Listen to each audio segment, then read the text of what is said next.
सर्व मंडळींचं पुन्हा एकदा स्वागत आहे आम्ही उदगीरकर या चॅनलवर. आता सबस्क्राईब करून ठेवा आम्ही उदगीरकर या चॅनलला, म्हणजे भक्तीचे नवनवीन व्हिडिओ आपल्याला या चॅनलवर बघायला भेटतील. मंडळींनो, आजचा व्हिडिओमध्ये आपल्याला बघायला भेटेल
उत्तम गती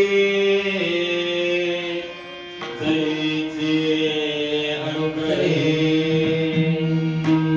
वेदा परशिवा परब्रह्मा वेदवे तुझा महिमा साकार भून्यमा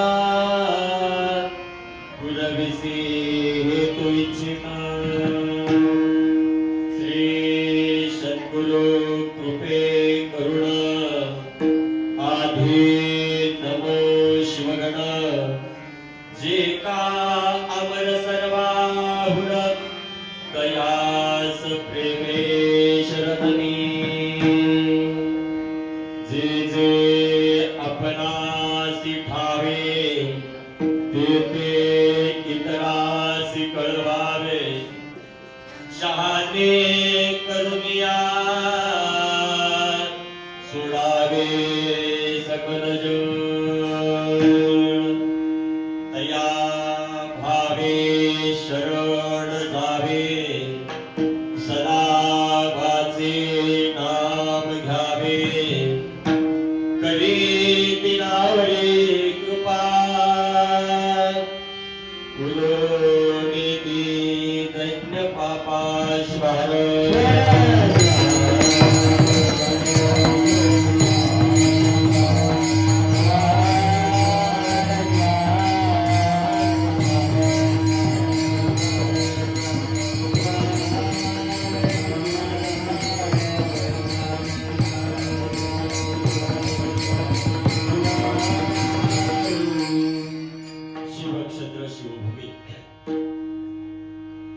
उदगीर या पावनपुरीत अशा भूमीमध्ये एसटी कॉलनी पोस्टे नगर नवीन वसाहत या पावनपुरीत अशा भूमीमध्ये भगवान ओंकारेश्वराच्या शिवलिंग आणि नंदी प्राण प्रतिष्ठा व कलशारोहणाच्या निमित्तानं संपन्न होत असणारा हा अखंड शिवनाम सप्ताह ग्रंथराज परमरस्य पारायण सोहळा आणि त्याच सोहळ्यातील पहिलंच वर्ष आहे. पहिलं वर्ष आहे आणि पहिल्या वर्षातील आजचा चौथा दिवस आहे आणि आजच्या या चौथ्या दिवसाची कीर्तन रूपी सेवा सादर करीत असताना प्रथमतः अनंत कोटी ब्रह्मांडाचा मालक आशुतोष भगवान शिवाच्या मंगलमय चरणावर कोटी कोटी प्रणिपात करून बसवादी प्रमादगण जगतादी जगद्गुरु पंचाचार्य 12व्या शतकातील क्रांतीचे जनक विश्वातली पहिली लोकसंसद ज्यांनी 12व्या शतकात निर्माण केली आणि लोकशाहीला अधिकार दिला. सज्जन भक्तीच्या क्षेत्रातली फार मोठी क्रांती जर पुढच्या शतकात झाली असेल तर 12व्या शतकात झाली. आजही 12व्या शतकातल्या भक्ती परंपरेचा जर इतिहास आठवण्याचा प्रयत्न केला, आजही 12व्या शतकातली भक्ती परंपरा जर डोळ्यासमोर आणण्याचा प्रयत्न केला तर भक्तीची वास्तविकता 12व्या शतकामध्ये फार भयानक आहे.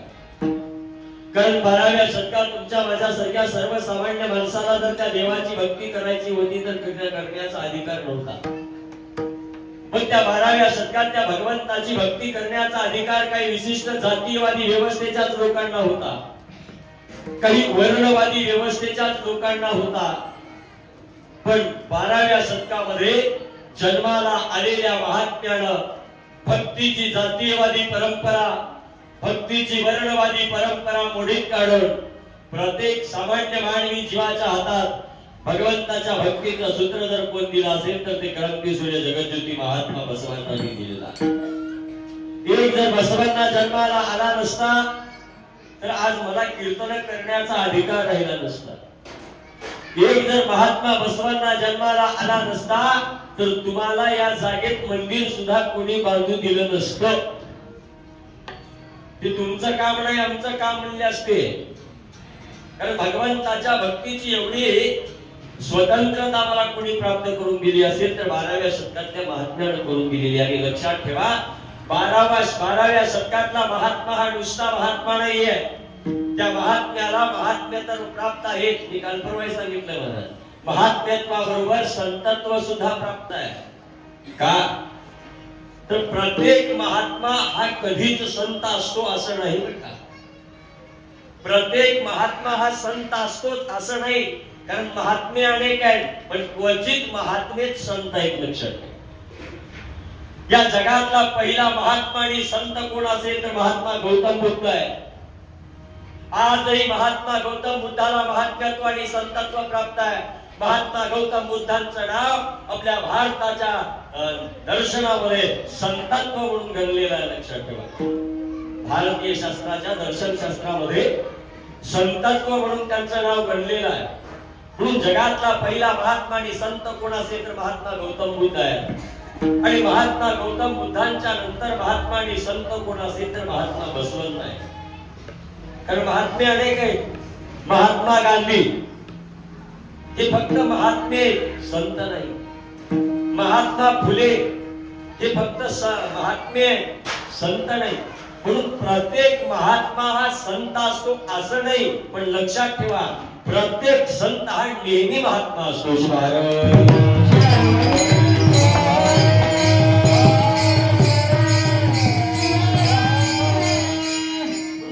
आणि महात्म्यातला फरक काय आहे?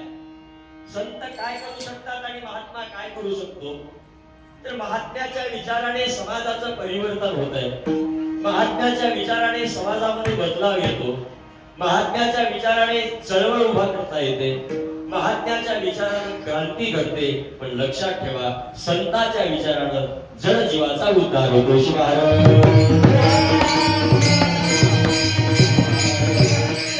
महात्मे क्रांती करू शकतात, महात्मे चळवळ उभी करू शकतात, महात्मे समाजाला विचार देऊन समाजाचं परिवर्तन करू शकतात. पण महात्मे कधीच जनजीवाचा उद्धार करू शकत नाही. उद्धार कोण करतं तर उद्धार फक्त संत करतात. एक संत सोडला तर या जगात तुमचा उद्धार कोणी करू शकत नाही. देव काय देवाचा बाप बी आला तरी तुमचा उद्धार होऊ शकत नाही. देव मिळाला तर उद्धार होऊ शकतो बरं का. उद्धार होणं म्हणजे काय आहे? उद्धार म्हणजे तरी काय? जीवाला मी जीव नाही, मी शिव आहे हे जाणीव होणं म्हणजे उद्धार आहे. जीवाला मी माणूस नाही, महादेव आहे हे जाणीव होणं म्हणजे उद्धार आहे. जीवाला मी जीव नाही, देव आहे ही अनुभूती येणं म्हणजे उद्धार.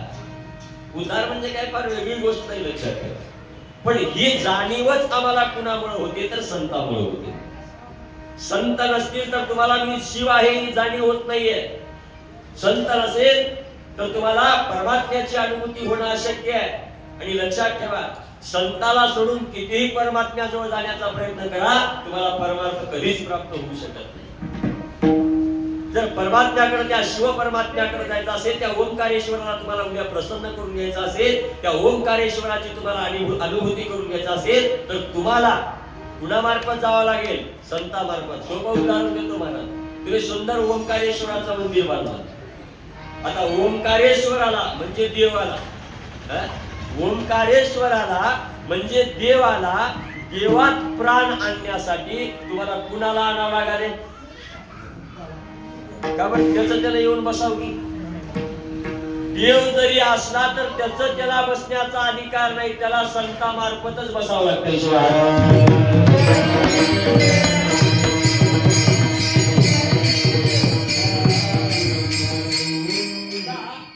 त्याला देवपणच कुणामुळे मिळाले? संतामुळे मिळाले. संत असतील तर देवाचं देवपण आहे, संत नसतील तर देवाचं देवपण नाही. मतदार असेल तर आमदाराची आमदारकी आहे, मतदार नसेल तर कोणी कुत्र खायला त्याला नाहीये, अजिबात नाहीये. ते लोक प्रतिनिधी कुणामुळे आहेत? लोकांमुळे प्रतिनिधी झालेले. लोकच नसतील तर ह्याला कोण प्रतिनिधी म्हणलं असतं? तसं संतच नसतील तर देवाला कोण देव म्हणलं असतं? मग देवाला देवपण कुणामुळे आहे? संतामुळे आहे. म्हणून या जगात देवत्वापेक्षाही सर्वश्रेष्ठ काय असेल तर संतत्व आहे. म्हणून मी नेहमी सांगत असतो, जीवानं कधीच देवाकडे जाऊ नये. आपण कधीच देवाकडे जाऊ नये. देवा वाचून आपलं काही खोळंबलं नाही आणि देव आपलं काही करू शकत नाही. म्हणून शाण्यानं बी देवाकडे जाऊ नये. ह्याच्या पुढचा आणखी सांगतो, तुम्ही सिटीत राहणाऱ्या, कोणता देव नीट आहे म्हणून जावं त्याच्याकडे. देवापेक्षा आपण लय बरे आहे. हो, देवापेक्षा आपण कितीतरी पटीनं चांगल्यावर रंगू. कोणता देव चांगला दाखवा. 33 कोटी देवाचा इतिहास काढा. 33 जाऊ द्या, उगाच 3च सांगतो. लय जणांना ओळख आहे 3ची. ब्रह्म विष्णू. सगळ्या देवाचा देव कोण आहे? महादेव. सगळ्याला माहित आहे. महादेव काही नीट हा वाटायला का तुम्हाला? नाही, महादेव काही चांगला वाटायला का? महादेव जर चांगला राहिला असता तर भिल्लिनीच्या नादाला लागला नसता. लागला असता? एवढा देवाचा देव महादेव ह्याला भिल्लिनीच्या नादाला लागला. त्याला कसं देव म्हणावा? प्रमाणावर कधी म्हणाचं सोडा. त्याच्यानंतर विष्णू तरी चांगला राहो. विष्णू बी महादेवाच्याच वर्गातला आहे. ते बी ह्याचाच क्लासमेट आहे. त्यानं वरंदेच्या नादाला लागला. बरोबर आहे? त्यानं वरंदेच्या नादाला लागला. त्या दोन्हीचं सोडा. जाऊ द्या, महादेव भिल्लिनीकडे गेला असेल, विष्णू वरंदेकडे गेला असेल, जन जगाची निर्मिती केली तो ब्रह्मदेव तरी चांगला राहा. अहो, जगाची निर्मिती ज्या ब्रह्मदेवाने केला त्याच ब्रह्मदेवाला पुढची लेख कळाली नाही. म्हणून संतांनी प्रमाण दिलं, कन्ने पाठी तो लागला.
ब्रह्मदेवाने जग निर्माण केलं, त्या ब्रह्मदेवामध्ये काम निर्माण झाला.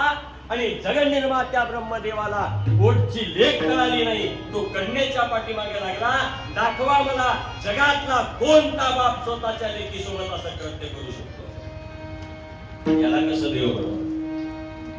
म्हणून आम्हाला देव महत्वाचा नाहीये, पण सगळ्यात महत्वाचा आम्हाला कोण आहे? संत महत्वाचा आहे. एक संतांची भेटून द्या, देव काय देवाचा बाप तुमच्या दारात यावं लागतो.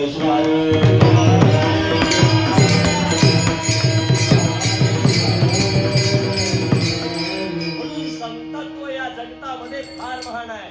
अशा महान संतत्वाच्या मंगलमय चरणावर कोटी कोटी प्रणिपात करून वारकरी विभूषित कपिलाधार निवासी संजीवन समाधिराजे संत शिरोमणी शिवयोगी मन्मथ मौली, विश्वाचा विश्वरत्न जनसामान्यांचे उद्धारक राष्ट्राची माऊली, अध्यात्म विधाते पारावार पारदृष्टी आणि युगप्रवर्तक वसुंधरा रत्न राष्ट्र संत शंकरभक्त शिवलिंग शिवाचार्य गुरुमौली अहमदपूरकर यांच्याही मंगलमय चरणावर कोटी कोटी प्रणिपात करून माझे गुरुवर्य शटस्थानप्रिय सद्गुरु सिद्धदयाळ शिवाचार्य गुरुमौली बेटमोगरेकर यांना माझ्या हृदय मंदिरामध्ये स्मरण करून तुम्हाला सर्वांचे श्रद्धेय गुरुवर्य शटस्थानप्रिय सद्गुरु शंभुलिंग शिवाचार्य महास्वामीजी, शटस्थानप्रिय सद्गुरु देवनीकर महास्वामीजी, तसेच शटस्थानप्रिय सद्गुरु शिवानंद शिवाचार्य महास्वामीजी या त्यांच्याही मंगलमय चरणावर कोटी कोटी प्रणिपात करून आणि आजच्या या चौथ्या दिवसाच्या कीर्तनरूपी सत्संग सेवेसाठी साथ देण्यासाठी उपस्थित संप्रदायातील नामवंत गायन कोकिळा मंडळी आहे.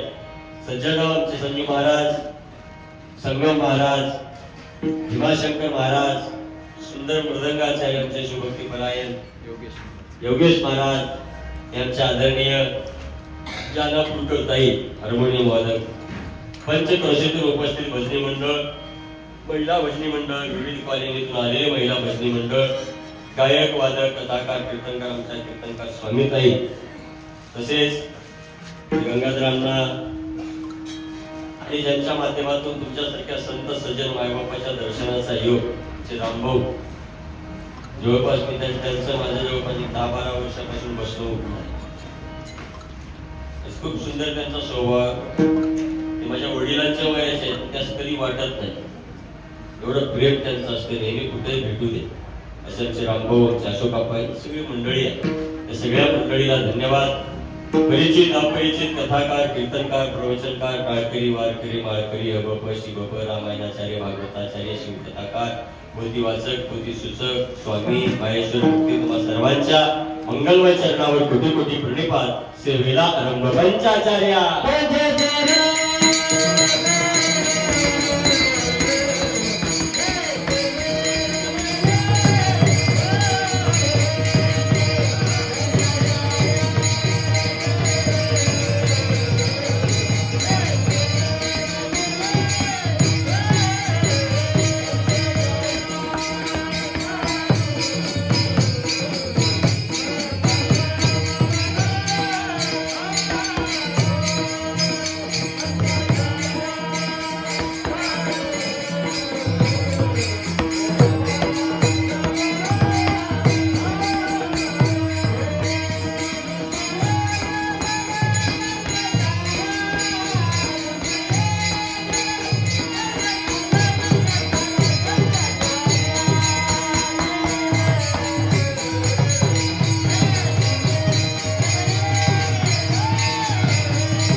याच्याशिवाय आता पर्याय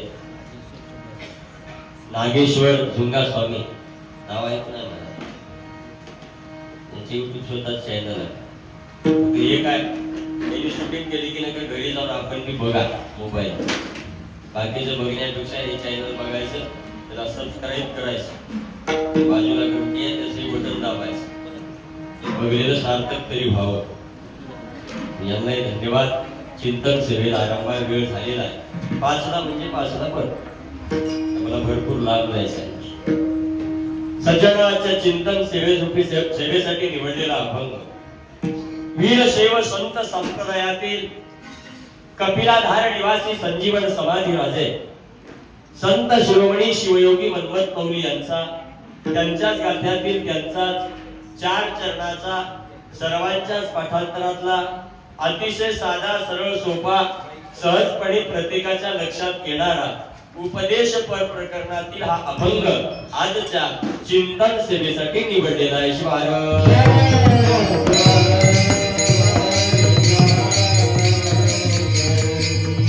प्रस्तुत सेवेसाठी निवडलेला अभंग मन्मथ मौलीचा आहे. अभंग 4 चरणाचा आहे आणि हा अभंग उपदेशपर प्रकरणातील अभंग.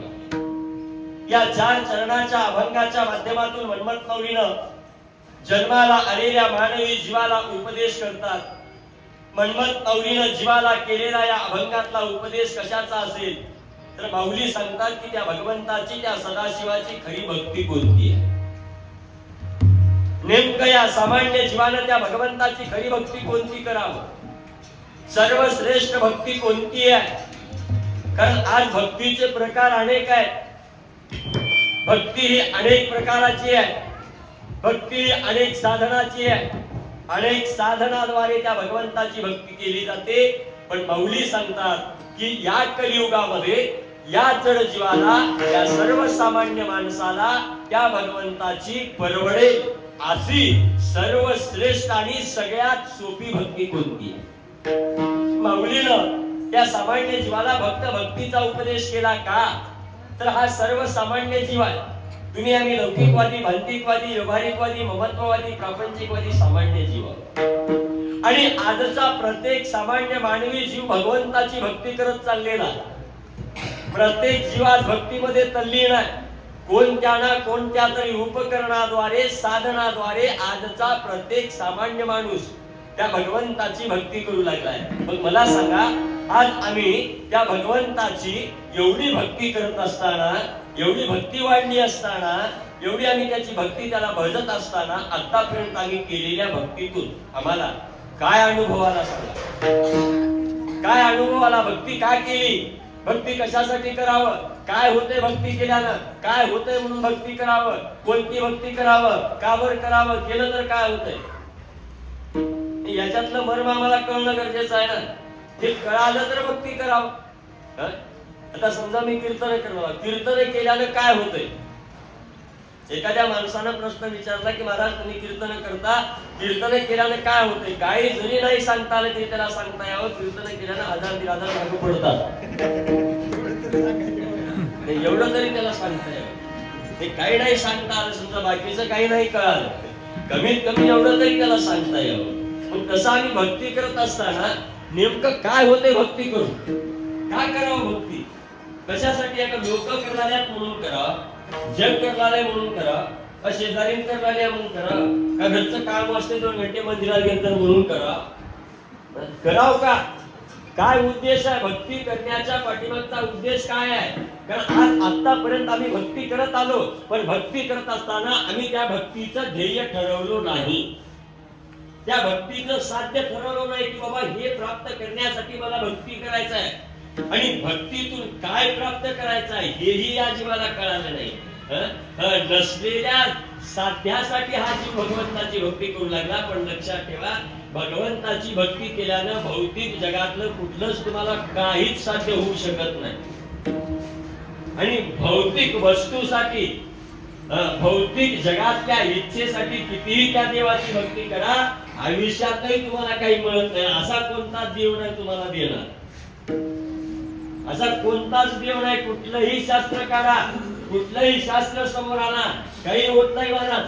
भले लोक तुम्हाला नाही नाही ते सांगतील, असं केल्यानं तसं होतंय, कसं केल्यानं काही होईना. भक्ती भावताचे देवोनी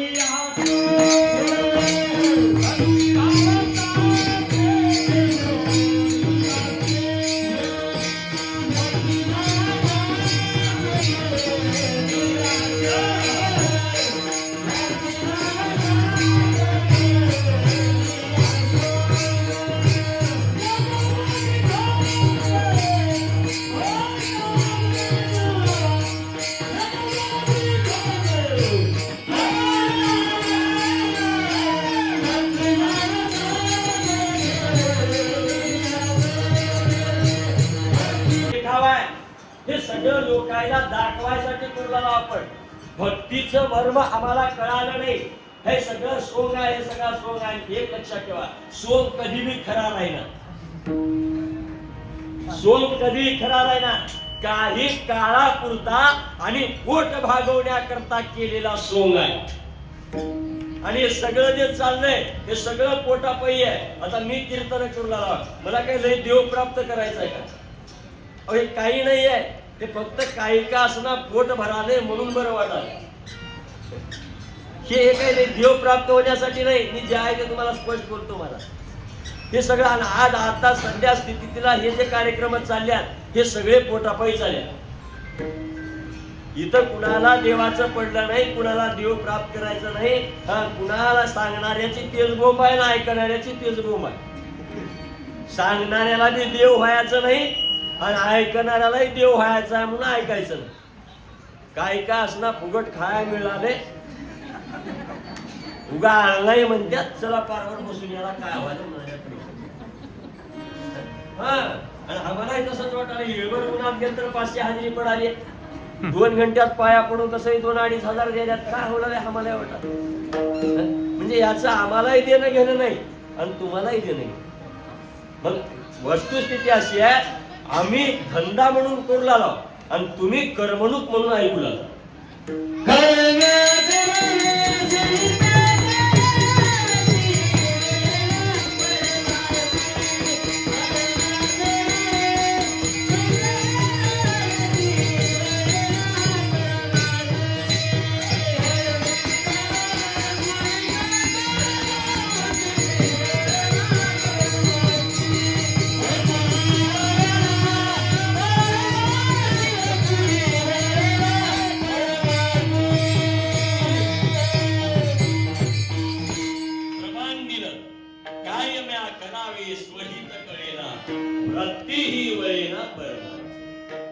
वळतच नाही हो.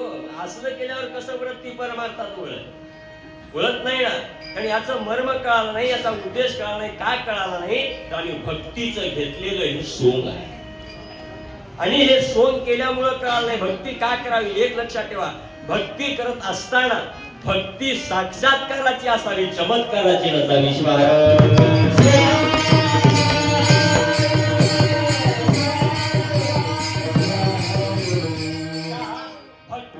साक्षात्कार व्हावा, भक्तीने चमत्कार होऊ नये.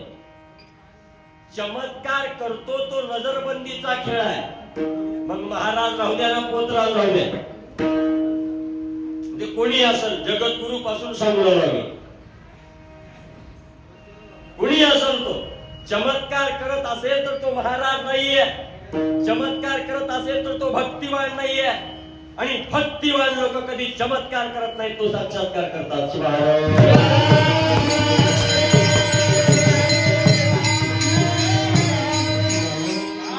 मन्मथ नवलीचं कुठलंही साहित्य काढा, मन्मथ नवलीनं साहित्यात कधीच चमत्कार सांगितला नाही, फक्त साक्षात्कार सांगितले.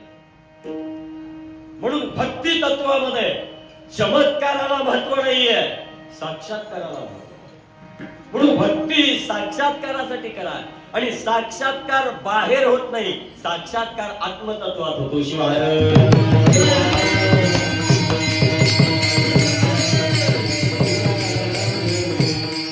म्हणून भक्ती करत असताना ही आत्मतत्वातली भक्ती करा. का तर आत्म्याला परमात्म्याची जाणीव व्हावी, हा खरा साक्षात्कार. मी आत्मा नाहीये, मी परमात्मा आहे याची जाणीव होणं हा साक्षात्कार आहे. लोक बघून नोटायला, बघून दाखविणं लोकायला हा चमत्कार. आणि ते कुणालाही करता येते. आणि सध्याच्या काळात चमत्कारी भक्ती लई वाढली. लोक येडा व्हायला चमत्कारात, बाया तर लई येड्या व्हायला.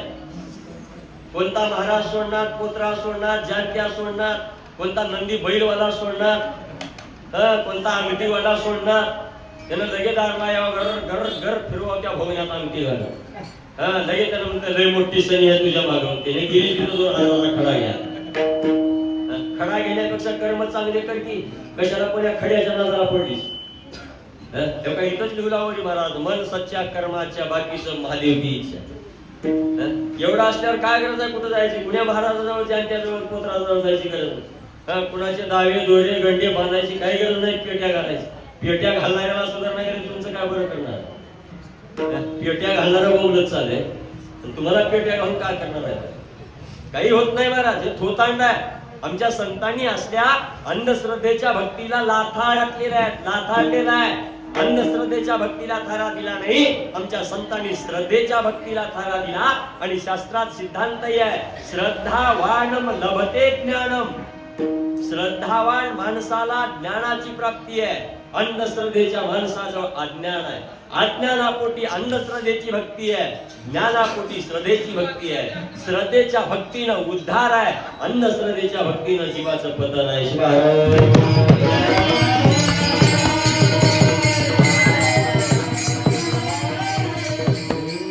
भक्ती करत असताना आम्ही भक्ती श्रद्धेनं करावं, अंधश्रद्धेनं नाही म्हणा.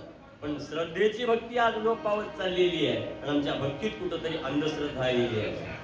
एवढंच नाही, ते तुम्हाला माहित आहे का नाही की 2-3 वर्षाखाली लय वारं सुटलं होतं. एक औंढा नागनाथला महाराज आलता, बाया नवऱ्याला घेतल्या की तिथे चालले. मी एका बाईला विचारलो, कस काय चालीस बाहेर? औंढा नागनाथला एक महाराज आला, म्हणजे तिथं काय वाले, त्या महाराजानं साखर दिलं की नवऱ्याची दारू सुटाली आपली.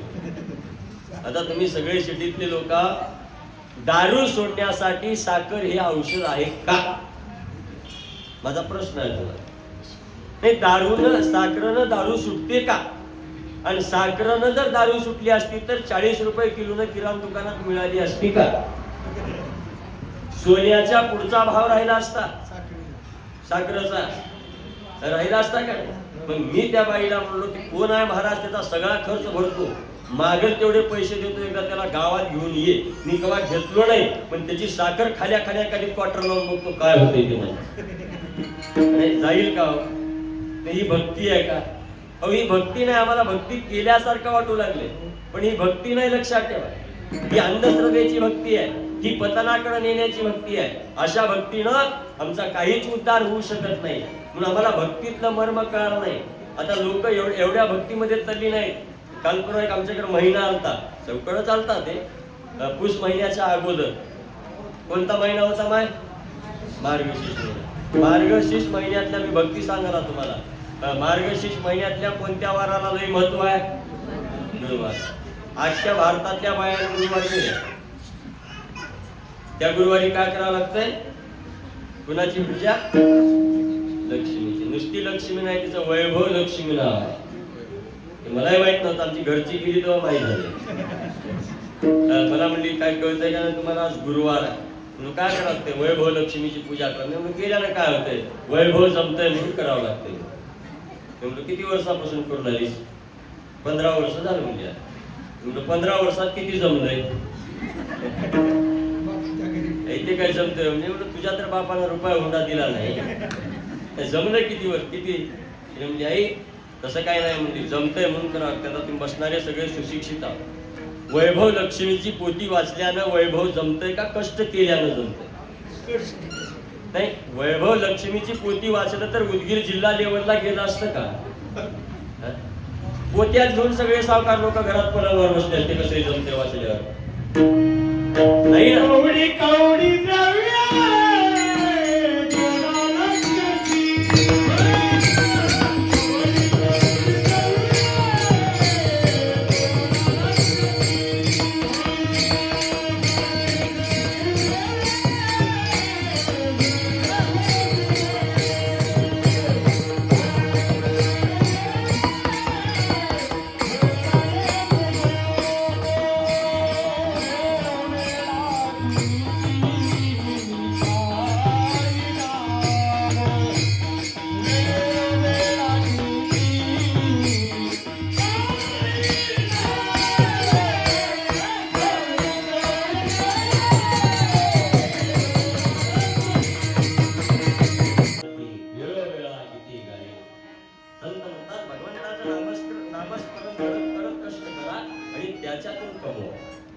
असल्या पोत्या वाचल्याने काय होत नाही. मी वाचू नका म्हणत नाही, पोती वाचा.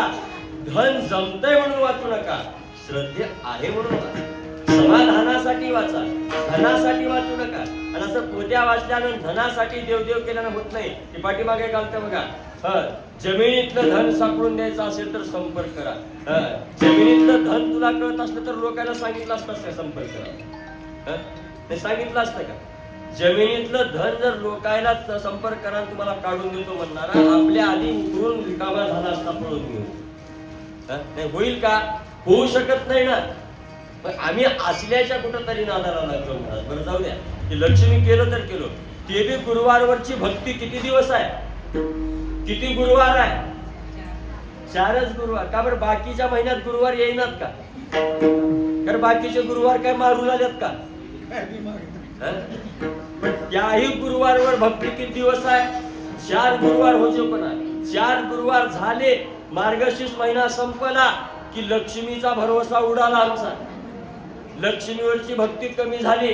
मार्गशीर्ष महिना झाला की कोणता आला? पुष महिना आला. आता गेले गुरुवार आले रविवार. गेला चौरंग आला पाटा. गेली लक्ष्मी आला नारायण. पण ते नारायण करताना तरी आम्ही कुठं श्रद्धेनं करू लागलो का? ते बी नाही. तुम्हाला वाटतं असेल महाराज असं काम म्हणला. इमानदारीनं सांगायला माय तुला लोकांचे चोरलेले सगळं चोरून घेऊन जर नारायण करून झाल्या तर कसा सूर्य पाठ्यावर येईल? नाही असं जर करू लागलो आम्ही तर सूर्य पाठ्यावर येईल का? असा हा देखावा केल्याने काही होत नाही हो. करायचं असेल तर श्रद्धेनं करा ना. अंधश्रद्धेनं काय? संत म्हणतात कोणत्या भक्तीला महत्व आहे या विश्वात? श्रद्धेच्या भक्तीला आहे, देखाव्याच्या भक्तीला नाही. देखाव्याची भक्ती ही बहिरंगाची आहे. ती बाहेरून केलेली भक्ती आहे. लोक बघावं म्हणून केलेली भक्ती आहे. लोकांना दाखवण्यासाठी केलेली भक्ती आहे. आणि अशी भक्ती आम्ही एक नाही हजारो जन्म जरी अशी भक्ती केली तरी या जीवाचा कधीच उद्धार होत नाही. आतापर्यंत केलो आम्ही, पण आम्हाला करत असलेल्या भक्तीचं मर्म कळालं नाही. नेमकं त्या देवाची कोणती भक्ती करावं हे न कळाल्यामुळे माऊली उपदेशानं सांगतात.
भगवंताची श्रेष्ठ भक्ती आहे. याच भक्तीने तुम्हाला तुमचा उद्धार करून घेता येणार आहे. कोणती भक्ती आहे? तया भावे शरण जावे सदा वाचे नाम. त्या ओंकारेश्वराला काय करा? भावानं शरण जावा. त्या ओंकारेश्वराला भावानं शरण जावा. आणि भावानं शरण जात असताना वाचेनं नाव घ्या. तुमचा उद्धार होतो. उद्धारासाठी त्या भगवंताच्या भक्तीसाठी कुठला अट्टास करायची गरज नाही. पुन्हा महाराज पोतराजाच्या नादाला लागायची गरज नाही. संत सांगतात एकच करा, फक्त त्याला भावानं शरण जावा आणि वाचेनं नाव घ्या. एवढं केलं की तुमचा उद्धार व्हायला काही वेळ लागत नाही. जीवाचं शिव व्हायला काही वेळ लागत नाही एवढं केल्यावर. म्हणून कुणाच्याही मागं पळू नका. कारण आता सध्या लोक लई काही सांगून गंडवणारे. काल एक महाराज टीव्हीवर आला महाराज. त्यानं तर एवढं येडं केलं लोकायला सांगितलं एक लोटा जल सब समस्या का हल. देवाचा पाण्याचा तुमच्या समस्याचा काय संबंध आहे? बुद्धिवादी लोकांना थोडा शांत बसून विचार करा. तुमच्या जीवनातले सगळे हाल देवाच्या डोसक्यावर पाणी घातल्यानं जात्यात का? अरे ते वंगळे केलेले कर्म आहेत, ते नशिबाचा भोग आहे. देव काय देवाच्या बापाला चुकलं नाही भोगावं लागले. तुमच्या काय तांब्यावर पाण्यानं जाणार आहे? तांब्यावर पाण्यानं हाल जात नसतात. तांब्यावर पाण्यानं तुमच्या समस्या जात नसतात. जीवनातले कर्म चांगले करा, तुमच्या समस्या कधीच येत नसतात.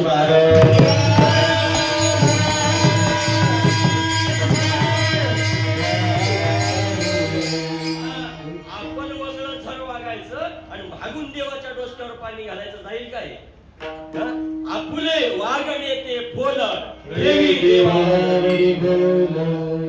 अरे आपलं वागणं चुकलं नाही, देवावर ठेवून फायदा काय आहे? पण देवावर ठेवण्यापेक्षा नीट वागा की काय गरज आहे कुणावर ठेवायची? आपण नीट वागायचं ना, भागून म्हणायचं देवाला असं करावं कर, असं केल्यावर देवाला असं करतो तसं करतो. काही करायची गरज नाही, नीट वाग. देवळात जायला गेलास तरी वागते. आपण वगैरे धर वागायचं ना, भागून देवाच्या नावाने बोलायचं, हे अजिबात नाही आहे. ही भक्ती नाही. पण सध्या लोक ह्याला नाही बोलल्या. लगेच त्या महाराजाची कथा चालू असताना एक बाई उठलीच, म्हणजे महाराज आपलं ऐकल्यापासून 8च रोज पाणी घातले, 1 लोटा जल, माझं पोरग लगेच नोकरीला लागलं. पाणी घातल्यानं लागलं का शाळा शिकल्यानं लागलं? नाही, विचार करा ना. अरे शिकलेले लोक सुद्धा यांची कशी अक्कल मातीत चालली आहे मलाच कळणार गेलं. शिकलेले हो, सिटीत कथा होते ते महाराज काय खेडेगावात आमच्यासारखे आहेत काय? 1000-1100 कुठे जाय, करोडो रुपये घेऊन जाते ती सांगणार. लबाड बोलणार. त्यानं मी सांगताना कसा सांगते महाराज, त्यानं भस्माचं महत्व सांगायला एवढे इथं सगळे त्याला ऐकलेले आहो. त्याच्या कपाळाला का बघितला का 3 पट्टी?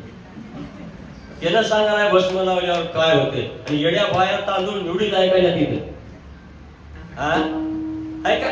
ज्यानं कपाळाला कधी पट्टे लावलं नाही त्यानं भस्माचं महत्व सांगाले की अवस्था कशी आहे, जिला लेकरूच झाली नाही तिला बाळात्मीच्या कळा सांगाली. याशिवाय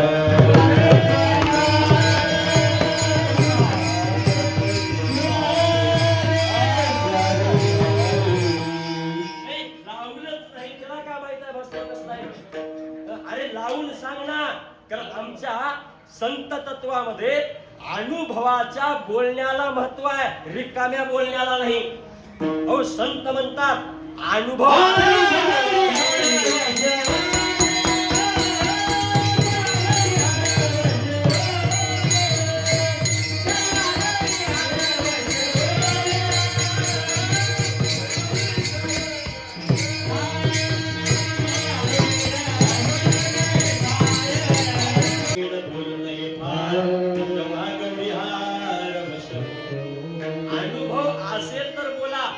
अनुभव नसेल तर बोलू नका ना. अनुभव असेल तर गौरीचा हार सुद्धा आम्हाला आपलासा करायला, आणखी द्यायला, ताब्यात घ्यायला वेळ लागत नाही. अनुभव नसेल तर होत नाही, पण अनुभव असेल तरच गौरी हार अवश्य होय. अनुभव असेल तर. अनुभवाच्या बोलण्यामध्ये ऊर्जा आहे, अनुभवाच्या बोलण्यामध्ये ताकद आहे, अनुभवाच्या बोलण्यामध्ये शक्ती आहे, अनुभवाच्या बोलण्यामध्ये प्रभाव आहे. प्रभाव आहे म्हणून त्या प्रभावासाठी कुणाचं बोलणं महत्वाचं आहे, अनुभवाचं बोलणं महत्वाचं आहे. पण त्याला अनुभवच नाही आणि त्यानं तिथं बसून सांगा. म्हणून तुम्हाला सांगितलं की लगेच बाई उठून म्हणजे आमच्या लेकराला नोकरी लागली. पाणी घातल्यानं नोकरी लागत नसते महाराज. त्याला शाळेत जावं लागतंय, अभ्यास करावा लागतंय, परीक्षा द्यावं लागतंय, रिझल्ट यावं लागतंय, मेरिट मध्ये लागावं लागतंय, मग मुलाखत व्हावं लागतंय, मग काही दिवसाची इंटर्नशिप आहे, मग नोकरीवर जॉईन व्हावं लागतं. पाणी घातल्यानं होतंय. मी विचारात पडलो, चांगलं झालं म्हणलो. हे देवाच्या डोसक्यावर जर पाणी घालून नोकऱ्या लागायला तर लेकरं शाळेत घालायची काय गरज आहे? कुठलं की माय बापाने पाणी घालून बसायची लेकरं उद्या नोकरीला लागतात. नाही, मलाही तेच म्हणायचं. मग देवाच्या डोसक्यावर पाणी घालून जर नोकऱ्या लागल्या तर आमच्या गावात 10-15 पोरं ढोर राखायला तांब्यानं काय टँकरनं पाणी घालायला होतो रोज. ते लागेल का? हे काय आहे? अहो ही अंधश्रद्धा आहे मला. आणि याच्या नादाला लागल्यावर आपलं कधी कल्याण होईल. संत म्हणतात आशाला थारा देत नाहीत. संत म्हणतात कुणाच्याच नादाला लागू नका, फक्त एक करा, शरण वृत्ती ठेवा, अंतकरणात भाव ठेवा, मुखात नामस्मरण ठेवा. बघा मग तुम्हाला त्या भगवंताची प्रचिती आल्याशिवाय फक्त एक आहे, वृत्ती मात्र आमची शरण असावी लागते, आमचा भाव मात्र शरण असावा लागतो. का? कारण शरणांगत भक्तीपेक्षा जगात सर्वश्रेष्ठ भक्ती कोणतीच नाही. आणि देवाला सगळ्यात काय प्रिय आहे? तुमची शरण वृत्ती प्रिय आहे. देव तुमच्या शरणाचा भुकेजलेला आहे. त्या देवाला शरण जा. शरण गेल्यावर तुम्हाला देव काहीच विचारणार, काहीच विचारणार. हो संत सुद्धा म्हणतात देव शरणांगता तारी पाप पुण्य विचारी. तुम्ही त्या देवाला शरण गेलो की तो देव तुम्हाला पापी आहेस का हे बी विचारणार आणि पुण्यवान आहेस का हे बी विचारणार. किती पाप केलास हे बी विचारणार आणि किती पुण्य केलास हे बी विचारणार. कारण देवाचं कामच आहे शरण आलाय ना त्याला काय. शरण आलाय ना त्याला तारणं. एवढंच नाही, पुढं संत म्हणतात आणि काय, शरण आले त्याचे राहुणे दिवस, जो जीव शरण आलेला आहे, जर पाप्यातला पापी जरी असला तर त्याचे सगळे दोष जीव शरण आल्यामुळं स्वतःवर घेतो आणि त्याला दोषातून मुक्त करतो. कशामुळं? केवळ शरण आल्यामुळं. म्हणून एवढी ताकद कशात असेल तर शरणागतीमध्ये आहे. म्हणून संत म्हणतात त्याला काय करा, भावानं शरण जा. आणि त्याला तुम्ही भावानं शरण जात असताना एक करा, वाचन त्याचं नाव घ्या, कारण नाव फार महत्वाचं आहे. नाव फार महत्वाचं. शरण जावा म्हणलं तर कुणाला जावा? उगं तुम्ही म्हणलं उदगीर मध्ये जाऊन शरण जावा, जमल का? उदगीर मध्ये शरण जा ठीक आहे हो, उदगीर मध्ये गेल्यावर शरण जावा, पण कुणाला जावा? मग भक्ती करत असताना त्याला शरण जावा, मग कुणाला जावा? कारण भक्ती ही उद्धारासाठी आहे, भक्ती ही कल्याणासाठी आहे. मग भक्तीतून आम्हाला कल्याण साधायचं असेल तर कोणत्या देवाची भक्ती केल्यानं कल्याण होणार आहे? मग कल्याणाचा दाता तरी या जगात दुसरा कोण आहे? फक्त शिवापेक्षा कल्याणाचा दाता कोणीच नाही. म्हणून माऊलीनं शिवपाठात म्हणलेलं आहे, ज्याला वाटतंय की आपलं कल्याण व्हावं, आपुले कल्याण व्हावे राजेची.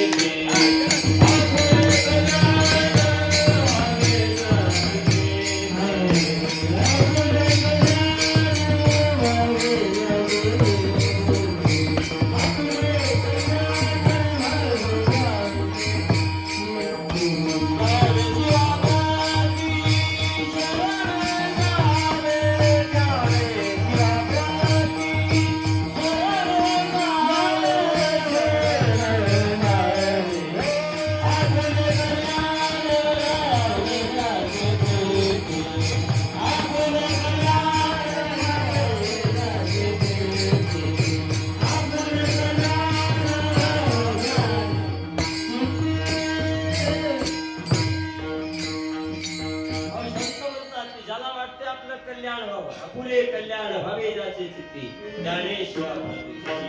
कारण त्या शिवाला शरण का जावा?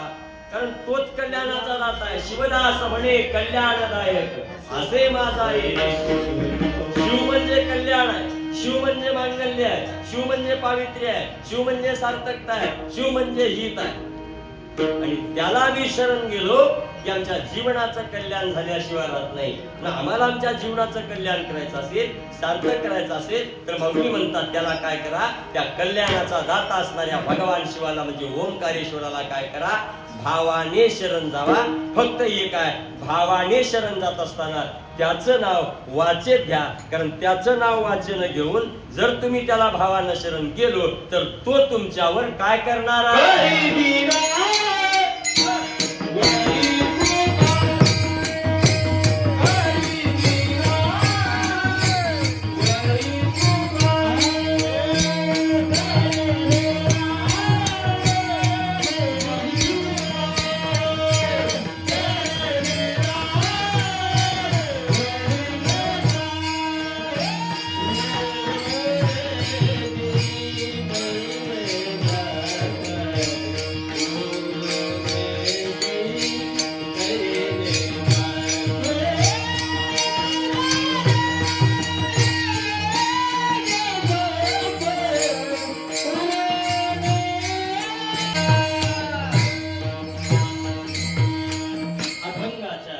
दुसऱ्या चरणामध्ये संत म्हणतात वापरला, करी दिनावरी कृपा.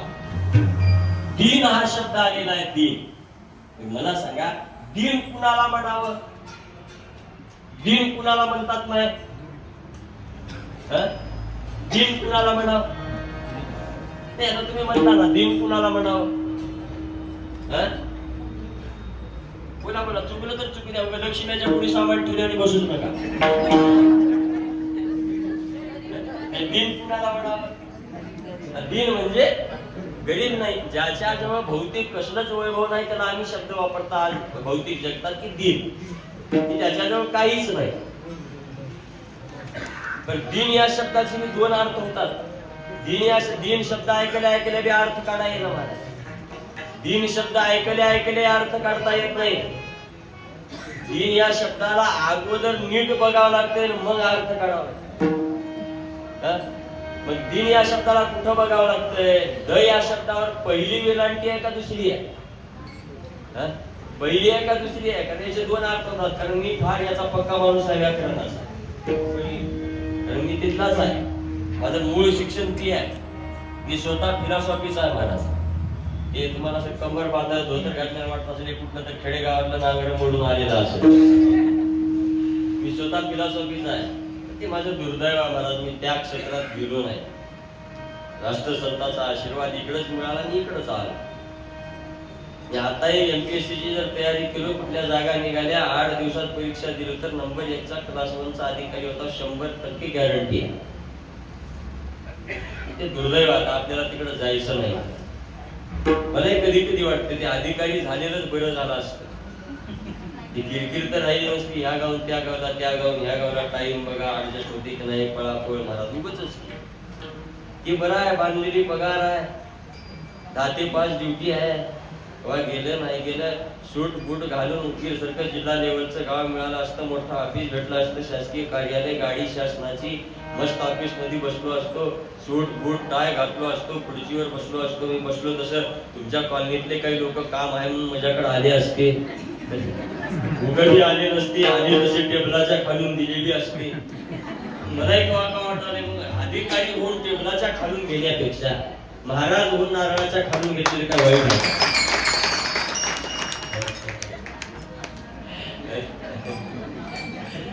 नाही आहे महाराज. असो, मग द या शब्दाचे दोन अर्थ कधी होतात? दिन या शब्दाचे दोन अर्थ कधी होतात? वेलांटी बदलली.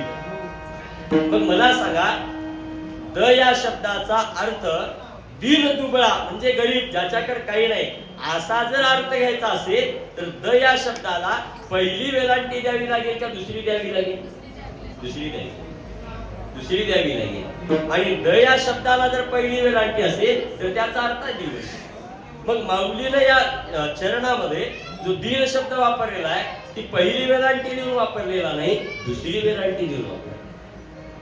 मग माऊलीचा म्हणण्याचा हेतू असा आहे की ज्याच्याकडे काहीच नाही, जसं भौतिक जगतात आम्ही दिन कुणाला म्हणतात, ज्याच्याकडे भौतिक वैभव कसलंच नाही त्याला आम्ही दिन म्हणतात. मग माऊलीने इथं भौतिक वैभवाला म्हणलं नाही की जो जीव भक्ती तत्वापासून वंचित आहे तो दिन.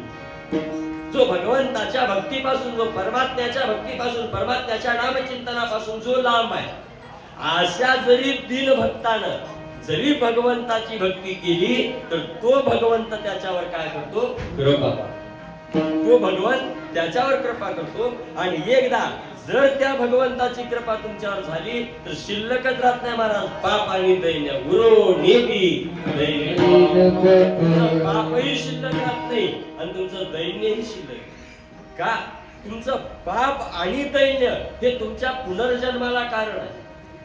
तुमचं पाप आणि जन्म लक्ष 84 ला कारण आहे. मग तुम्हाला तुमचं हे लक्ष 84 भौतिक चुकवायचं असेल तर तुम्हाला काय करावं लागेल? पाप आणि दैन्य चुकवायचं. ज्याचं पाप आणि दैन्य गेलं त्याची जीवत्व ही अवस्था गेली. ज्याची जीवत्व ही अवस्था गेली त्याला शिवतत्वाची प्राप्ती झाली. त्याला शिवतत्वाची प्राप्ती करण्यासाठी तुम्हाला काय करावं लागेल? शरण व्हावं लागेल, वाचेन नाव घ्यावं लागेल. जेव्हा त्याची कृपा तुमच्यावर होईल, त्याची कृपा तुमच्यावर झाली, तुमचं पाप आणि दैन्य जाईल. पाप आणि दैन्य झालं की तुम्ही जीवच राहणार नाही, तुम्ही प्रत्यक्षात शिव झाल्याशिवाय राहत नाही. कशामुळं? केवळ त्याचं वाचेन नाव घेतल्यामुळं. म्हणून वाचेन नाव घेणं ही त्याची सर्वश्रेष्ठ भक्ती आहे. कारण भक्ती कोणत्याही प्रकारची करा, कारण सगळ्या भक्तीचं सार जर काय असेल तर भगवंताचं नाम हे सगळ्या भक्तीचं सार आहे. कारण शास्त्रामध्ये प्रमुख भक्तीचे शास्त्र मान्यता प्रकार 9 आहे. 9 प्रकारची भक्ती आम्हाला शास्त्रात, तशा भक्त्या अनेक असतील. कुठे काय ऊज लागेल, अगरबत्ती लागेल, काय लागेल, इष्टू लागेल, काय लागेल ते माहित नाही. तसे भक्तीचे प्रकार अनेक आहेत. पण शास्त्रमान्य भक्तीचे प्रकार 9 आहे. काय आपण शास्त्रमान्य भक्तीचे प्रकार 9 आहेत. मग या 9 प्रकारच्या भक्तीचं सुद्धा सार काय असेल तर भगवंताचं नाम सार आहे. म्हणून माऊली तिसऱ्या चरणात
शास्त्रामध्ये मौली म्हणतात की शास्त्राने ज्या 9 प्रकारच्या भक्त्या सांगितलेल्या आहेत त्या 9 प्रकारच्या भक्त्या सुद्धा भगवंताच्या नामाचं सार आहे.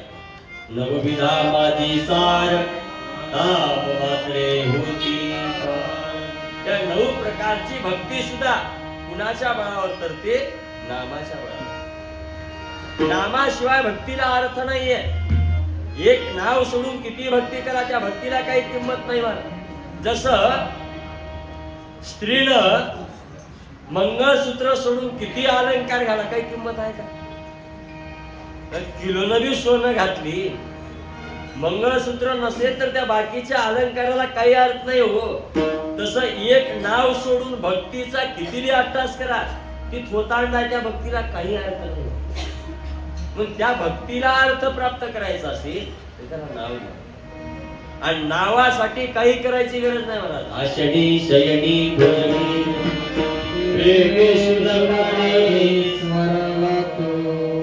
एक भगवंताचं नाम असं आहे कुठही कसही केव्हाही करत घेता येते.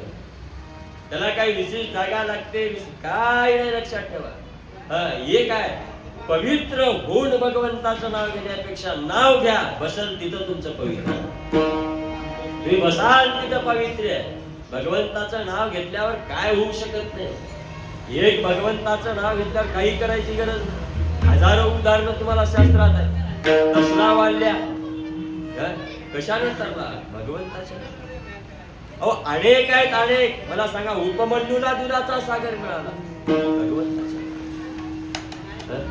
अहो भगवंताच्या नावाने काय होऊ शकत नाही दाखवा मला. आणि एक भगवंताचं नाव असं आहे काय बी समजून घ्या उपायच आहे. काय बी समजून घेता येते. भगवंताच्या नावाला जर तुम्ही औषध म्हणून घेण्याचा प्रयत्न केलो तरी उपाय आहे. भवरोगावरी औषध हे जा. भगवंताच्या नावाला औषध म्हणून घ्या. भवरोग निवारण्याचं काम नाव करते.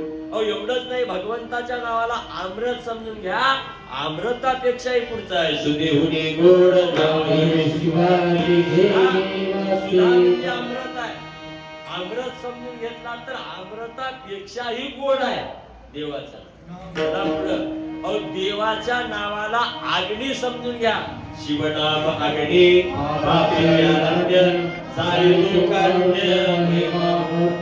त्या देवाचं नाव अग्नी समजून घ्या. अग्नी समजून घेतला देवाचं नाव किती नाव पाप जाळण्याचं काम करते. पण देवाचं नाव कसंही घ्या तुम्हाला उपायच आहे. मग एक नाव सोडून बाकीच्या नादाला लागायची गरजच नाही. कुणाच्याच नादाला लागू नका. फक्त देवाचं नाव घ्या मला. निष्काम भोगुणी शिवनामोचारी करुण्यांतरी वृत्ती निष्काम ठेवा. अंतःकरणात प्रेम ठेवा आणि भगवंताच्या नामाचं स्मरण करा. जीवनात तुमचा उद्धार झाल्याशिवाय राहत नाही. म्हणून सर्वश्रेष्ठ त्या भगवंताची भक्ती काय असेल काय नाही महाराज. कुठले ताट कुठल्या वाट्या कुठले प्रकार काही त्या देवाला द्यायची गरज नाही. आपण कोण देणारे आहो? तो देव आपल्याला दिलाय म्हणून आपण त्याला द्याला. आपलं काय द्याला हे सांगा देवाला. आपलं काय द्याला त्यानं दिल्यावरच द्याला की. एवढे चांदीच्या वाट्या चांदीचे ताटण 12 प्रकारचे प्रकार त्याला फळण फिळं द्याला कुणामुळे द्याला? तुमच्यामुळे आहेत का? त्यानं दिलाय म्हणून द्याला. आणि त्याला देण्यात कसला मोठेपणा आला? त्याचं त्याला तर कोणी देत हो. आता मला तुम्ही पाण्याची बॉटल दिला झालं की मी तुमचं तुम्हाला वापस दिला. मग तुमचं तुम्हाला देण्यात माझा काय मोठेपणा? आणि तुम्ही जर म्हणला मला महाराजांना पाणी दिलं त्याच्या बापाच्या घरचं दिलं का आणून 3 तास म्हणून दिलं बरोबर आहे. मग त्याचं त्याला देण्यात आपला त्याचा काय मोठेपणा? आपला काय मोठेपणा? आपलं काय त्याला दिलं हे सांगा ना. आपल्याला वाटायला आम्ही एवढं करू. सध्याचा काळ त्याला लय महत्वाचा आहे. कारण कोण कवा कुठं काय करतील अजिबात भरोसा नाही. लोकांना भरपूर वाटायला मी काय करू नाही देवासाठी. एवढे ताट एवढ्या वात्या लावून एक तर बाई मला म्हणली महाराज लाख कोळी पाजवलं म्हणली देवाजवळ. लाख कोळी लगेच दुसरी बाई म्हणली 5 वेळ तर काय होते बक्कळ जणांचे संसार उठलेली लाख कोळी नाही करोडो जरी वाट्या लावले तर काही होईल. वात्या लावू नको, आता बक्कळ वात्या लावलीस, नीट वाग, एवढीच वाट नीट लाव. वागायचाच दिवा नीट लाव, मंदिरातला लावून जाऊ नका. मंदिरात दिवे लावून कसे ओघळ जर वागल्यावर कल्याण होते. उग मंदिरात जाऊन भिताड काय का करू काही होईना महाराज. चांगलं बांधलेलं मंदिर त्या बाया खेडेगावात सिटीत राहिना येईल. खेडेगावात दिवे लावणं ते मंदिराचे भिताड काळे झर केल्या बाय. आणि दिवे लावणारी गॅंग काय लय हुशार ते उग दिवा लावाय ना महाराज. घर फुटीत दिवा लावाय. हे उभे ये ना ते गॅंग लय हुशार आहे. उभे ये ना. मी अनुभवाचं सांगावा. मी तर तुम्हाला आज कीर्तना शास्त्र तर कुठलं सांगितलं नव्हतं, तुमचं तुम्हाला सांगावं आहे. आणि मी नेहमी हेच सांगतो बरं का, मी कीर्तन सध्याच्या वास्तव स्थितीवर बोलणारा महाराज. मी कुठल्या पोत्या पुराण सांगत नाही. मी केव्हा तसलं वाचलो बी नाही आणि वाचणार बी नाही. मेलेल्या राजाच्या कथा सांगून लोक सुधारणार जातात. जित्ते मराल्या मेलेले सांगून काय फायदा आहे. आता हे जित्तेच राहतील कसं आणि वागतील चांगलं कसं एवढंच बघावं. त्याच्यामुळे मी कुठल्या 12 वर्षाखालच्या 1000 वर्षाखालच्या कथा सांगत बसत नाही. ते पोपट असला होता आणि ते माकड तसला होता काही नाही. त्याच्या काळात तेच बरे होते. आता आपल्या काळात आपला पण चांगला आहे. त्याच्यामुळं आता ते रस्त्याच्या नादाला लागायचं नाही. बस आपल्या काळाप्रमाणे आपण जगायचं, आपल्या परिस्थितीप्रमाणे आपण जगायचं. एक जगत असताना वाईट कुणाचं चितायचं नाही, वाईट कुणाचं करायचं नाही. प्रामाणिकपणानं जगणं हाच सर्वश्रेष्ठ परमार्थ आहे. याच्यापेक्षा परमार्थ मोठा काही नाही. आपल्यामुळं इतराला त्रास जाणून बुजून होऊ नये. अनावधानानं चालेल. माणूस आहे, चुकीचा पुतळा आहे, होते चूक, अनावधानानं होऊ द्या, पण जाणून बुजून नाही. जाणून बुजूनच हे पाप फेडावं लागतं. म्हणून हे न होण्यासाठी त्याला काही करायची गरज नाही, कसला अवलंबन दाखवायची गरज नाही. संत म्हणतात एकच कर बाबा, फक्त देवाचं नाव घे. हेच देवाचं नाव सगळ्या भक्तीचं सार आहे. कुठलंच अवडंबर करू, कुठलाच देखावा करू, काय करायची गरज नाही. एक देवाचं नाव घे, सगळं तुझ्या जवळ आहे. हीच त्या भगवंताची सर्वश्रेष्ठ भक्ती आहे.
म्हणमत म्हणे धरा जीवी तुझेची भक्ती सदाशिवी.